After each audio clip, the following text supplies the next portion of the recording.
Hi guys, so welcome back to my channel. Today I have my monthly empties and I can't believe September is already over. It felt like it just began yesterday. So this month's empties has a bit of a mixture of hair care items and some beauty, and there's some makeup of course in there as well. There's a few items that have been kicking around for a little while and I'd forgotten to put them in previous empties, so I'm just going to get through a few for those as well and just let you know what I thought of them and if I'd recommend them or not. So I'll start off with makeup.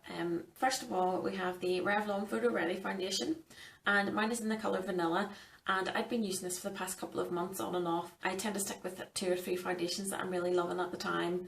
And this I finished maybe a few weeks ago and I'd just forgotten to include it in an empties. So I've moved on to a different foundation, but this one is very good. This is one of those foundations that I've gone back to a few times. This one has an SPF of 20 in it. It's oil free and fragrance free, which is really good if you have oily combination skin. I think it retails around probably £12 or £13 like most of the Revlon foundations. And in the summer when it is a little bit warmer and you're worried about having a sort of oily T-zone or anything like that, I find that because it's oil free it sort of counteracts that a little bit. I know since I bought this they did replace the foundation with a different formula, and a lot of people were complaining about it because it was glittery, which doesn't sound like it would appeal to me, so I'm not sure if I would pick this one up again if they've changed it. I like the original formula. It gave me really good coverage. The colour Vanilla was really good for me. I sort of switched between 2 shades in the Revlon ranges, and I just think that it gives you really good coverage, a nice finish, and it lasts really well as well. So I would definitely have recommended the original. I'm not so sure about the new one though. I haven't picked that up yet, but glittery just doesn't sound like it would do anything for me. I have to say, looking at the bottle now, I can see that there is a little bit of glitter in it already. And as I said, this is the older version, so maybe we just hadn't noticed that before. I don't know, but I'll definitely have a look at the new version. I do think it's a handy size little bottle, especially if you're travelling. It's just nice and compact, and wee pump is obviously handy. So yes, I definitely recommend this, but as I say, just be careful if you're picking up the new one, it might be slightly glittery. Next up are a few concealers, and the first of the bunch is from the B range from Superdrug, and this is the Be Radiant BB Under Eye Concealer. This is like a little brush tip, and I got mine actually in the shade medium. I've no idea why I picked up medium, it must have been a mistake, but I wasn't too keen on the product itself. I think this retails probably around £5, £6 possibly. I'm not too sure about that one, but I probably wouldn't recommend it. Because it's called Be Radiant, I sort of assumed that it would give a sort of brightening effect. But I didn't find that it did that. I wasn't too keen on the shades that they did have. The pen itself was quite nice, the bristles were quite soft, and the product came out quite well. The product came out quite easily and it seemed to spread quite easily. I just didn't really like the effect of it. When you put it on, it sort of blended away to nothing and didn't give me very much coverage at all. To be honest, I was a bit underwhelmed and I don't think I'll be picking it up again. I think for the price there's definitely better options out there as well. Next up is a concealer that I absolutely adore, and this is the L'Oreal Paris Lumi Magic. Like the B product, it is also a pen, so you get a little brush at the top and you just twist up at the bottom. And apart from anything, I just love the packaging of this. The rose gold just looks so lovely. Although it is slightly more expensive than most drugstore concealers, I just think the packaging itself justifies the price, and I'm willing to pay a little bit more for something that looks so nice. I know that seems a bit ridiculous. The product itself is so worth it as well. I have heard quite a lot of people say that this is comparable to the likes of the Yves Saint Laurent Touche Eclat, or whatever you call it. I'm not sure how you pronounce it. But this is obviously like a third of the price. L'Oreal one, I think it's about £8.49, and I just think it's a really lovely brightening concealer. I have quite light skin, so it's difficult occasionally to get a concealer that is bright enough and light enough to give me a really nice bright under eye. I find that this gives good coverage while also giving you a sort of nice fresh look to your face too, and this gives you a really nice brightening luminous effect but without being glittery. This is one that I love to use and I love to have, so I've run out of it now and I don't actually have any spares, so I'm definitely going to order some more of these. Next up is the Maybelline Anti-Age The Eraser Eye Concealer, and as you can see this packaging is a bit gross because it's been well loved and well used, and it's sort of similar, I think, in a way to the L'Oreal one that I've just shown you, in the sense that it definitely brightens underneath your eye area. This has like a little sponge lid, which I know not everybody's keen on, but I actually think is really nice. And again, you just twist it up. Mine from the shade Light. I think this retails for about £9. Again, like the L'Oreal one, I find that the texture is really nice. It's very, very blendable with this one.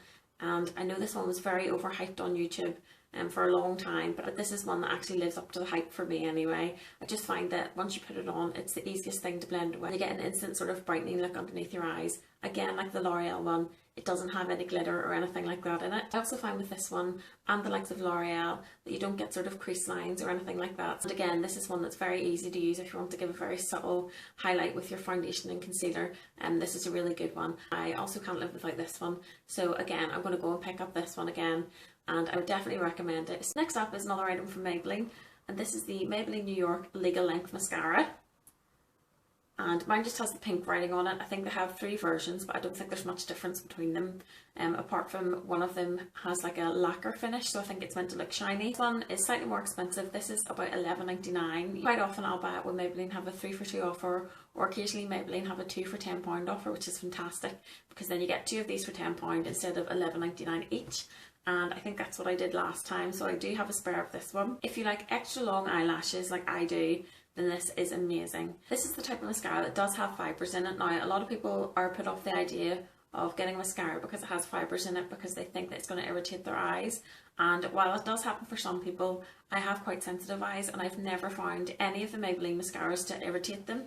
And all Maybelline mascaras are for sensitive eyes and contact lens wearers, so if you do have sensitive eyes, I would definitely check out the range from Maybelline. If you want extra long eyelashes, my recommendation is to use whatever mascara you want, any old mascara that you like, and on top of it put this. So once your mascara's on, put this on straight on after it. Honestly, your eyelashes are just super long. The reason I recommend you put another mascara on first is so that this mascara has something to grip onto, and then the fibres just make your eyelashes super extra long. What I tend to do is, instead of sort of running the mascara through my eyelashes, I sort of get the brush and rock it back and forth at the very edges of my eyelashes, and that way I just find that they really cling on to the ends of your lashes and make them super long. This is also the perfect mascara to use for your lower lashes. For the longest time I've been searching for a mascara that I can use on my lower lashes that isn't going to smudge and doesn't end up going everywhere when I try to do it, because this bristle brush is so thin.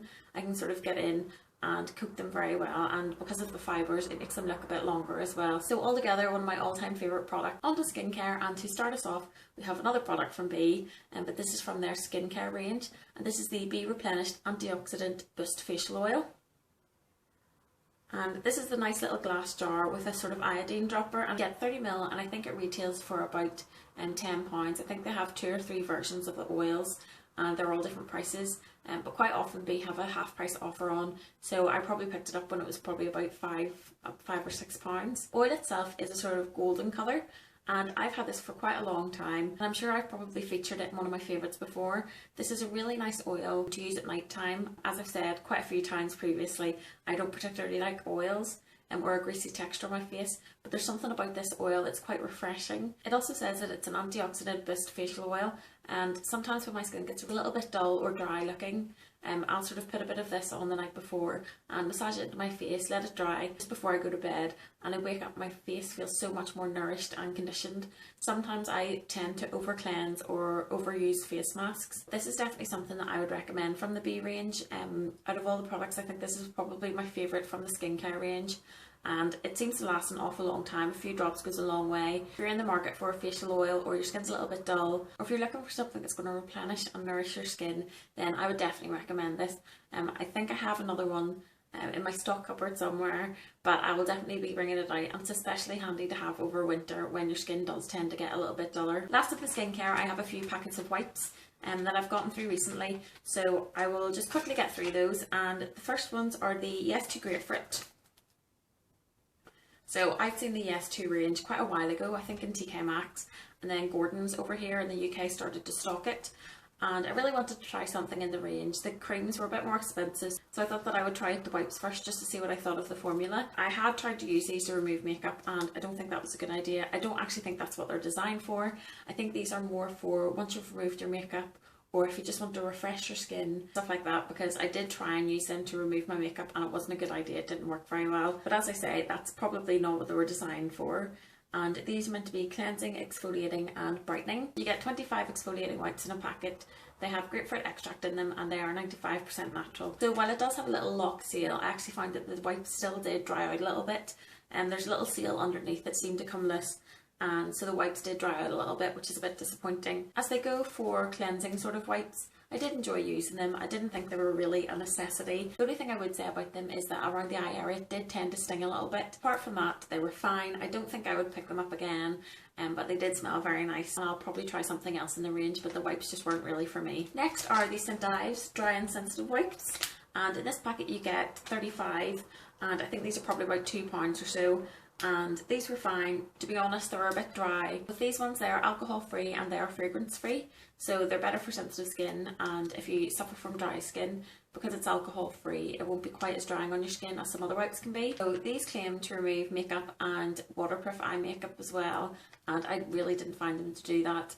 I found that you had to use about 3 wipes. They were a bit dry, and to be honest I was a bit underwhelmed with them, so I really don't think I'll be picking these up again. There are much better wipes out there. I was hoping they would be slightly more sort of nourishing than they were. Last of the wipes are the Johnson's Face Care Makeup Be Gone Pampering Wipes. And these are, as you can see, in the purple packet. I think they have probably about 5 versions. I think normally these retail for about £3.40 or around that sort of price range. Quite often you can get them half price or buy one get one free. So when these go on offer, I usually stock up on them. I have tried them quite a few times before, and they have to be one of my top makeup removing wipes. They remove makeup and even waterproof mascara, and I would agree with that. It only takes 1 wipe for me to get my whole face off, even if I have loads and loads of makeup on. I find that they're really nourishing and conditioning to my skin, and they're nice and moist, and I know everybody hates that word, but they're really good. The packet also says that it has a relaxing moonflower aroma which prepares the skin for bedtime. Now that sounds like a bit of a random claim, but I have to agree, there's something about the scent of these that is just so relaxing, especially if you're wiping your makeup off just before bedtime. These have to be one of my all-time favourite wipes, and I would definitely recommend them. There's about 5 versions in the range, so if you have sensitive skin or oily skin, there should be a version for you, but I just really absolutely love these ones. On to hair care, and this is something that I went through probably last month. I have the L'Oreal Hair Expertise Ever Sleek Smoothing Anti-Frizz Serum. So that's a little bottle there, and this has no sulfates in it. It says that it respects hair fibre and controls frizz. It comes in a nice little pump bottle, which I really like. It's handy for travelling because there is actually a lock as well, so if you're travelling you can put the little lid on lock and it shouldn't go everywhere. The serum itself is quite oil-like. It's not massively thick and heavy. It's sort of like a lighter oil, and I really enjoyed using it. It's the type of oil that you can use either on damp hair or while it's dry. I find with a lot of serums I tend to use them while my hair's damp, because if you use them on dry hair it can sometimes make them a little bit greasy, but with this one you have the option of either or. The formula is also sulfate free, which means if you have coloured hair it's not going to strip your colour as easily as some other products tend to do. I tended to use this on the ends of my hair because obviously I've got quite a lot of split ends and things. Using it through the lengths, then it's a really handy one to have, and it's definitely less greasy looking than other ones that I've tried. So next up is another hair serum, and this is from the Organics range, I think it's called, or OGX. And this is their coconut milk anti-breakage serum. This product retails for about £6.99. I think I picked it up in Boots when it was save a third or something. For some reason I think I paid about £4.66 for it, which I don't think is too bad. There's 118ml in here, and this lasted an absolute lifetime. What initially attracted me to it was because it's called an anti-breakage serum. See, with bleaching my hair I was concerned that my hair would get really damaged, which you know it did, but this definitely helped to improve it a little bit. On the bottle it says that it has coconut milk to help nourish your hair, while ultra whipped egg proteins help add strength and elasticity, along with weightless coconut oils for hydration and balance. So I can't say that this made a massive difference, but I have been using it for quite a few months, and I think if I hadn't been using it my hair probably would have been in worse condition. This is one that I tended to use after I showered and washed my hair, and I would just put a pump or two through my hair, especially the ends, and I do think that helped add nourishment into my hair, and it smelled amazing, and as I say, it really lasted for quite a long time. I haven't been without it for long enough to sort of say if I notice a difference in my hair, but I think I'll probably see in a few weeks after not using it for a while if there's a bit of a difference in my hair, and I might well go back to it. So it's one of those products I'm not really sure, but I probably would pick it up again. Last up is something that I can't believe I finally got through, and this is a perfume. It is the Dolce & Gabbana L'Imperatrice No. 3. This is the 100ml bottle. I always tend to buy 100ml bottles of perfume because they just end up being way cheaper. I think all the Dolce & Gabbana fragrances are sort of coloured, and the liquid of this one was a sort of pinky colour, and I absolutely adore this fragrance. Quite often you find you buy yourself perfume and it's not necessarily to everybody's taste, but this one, it seems to be pretty universal that everybody really enjoys this one. While it is a Eau de Toilette, it does seem to last as long as an Eau de Parfum. And this is the only perfume really that I tend to buy at the airport, only because while they do sometimes have good offers in the airport, I do find that the airport can be a bit of a swizz. People assume that the airport sell the fragrance for a much lower price than they do in the shops, which isn't really true. I usually get the 100ml and it seems to always be around £25, which is fantastic value. The scent itself is really feminine. It's sweet, but it's not massively candy-like, but there is a really nice sweetness to it, as well as sort of fruity notes and some floral notes too. To me, it's just one of the most perfect fragrances. I do have a full new bottle waiting to be used, but I'm going to keep that on standby for a little while. And if you haven't tried it, definitely go out and try it. I hope it's not discontinued, but I've been using it for quite a few years now, and I have a feeling it's quite difficult to get. But as I say, if you're in the airport, pick it up then. So that is all my monthly empties for you this month. I hope you've had a really good day, and I'm sure I'll see you again soon. Bye!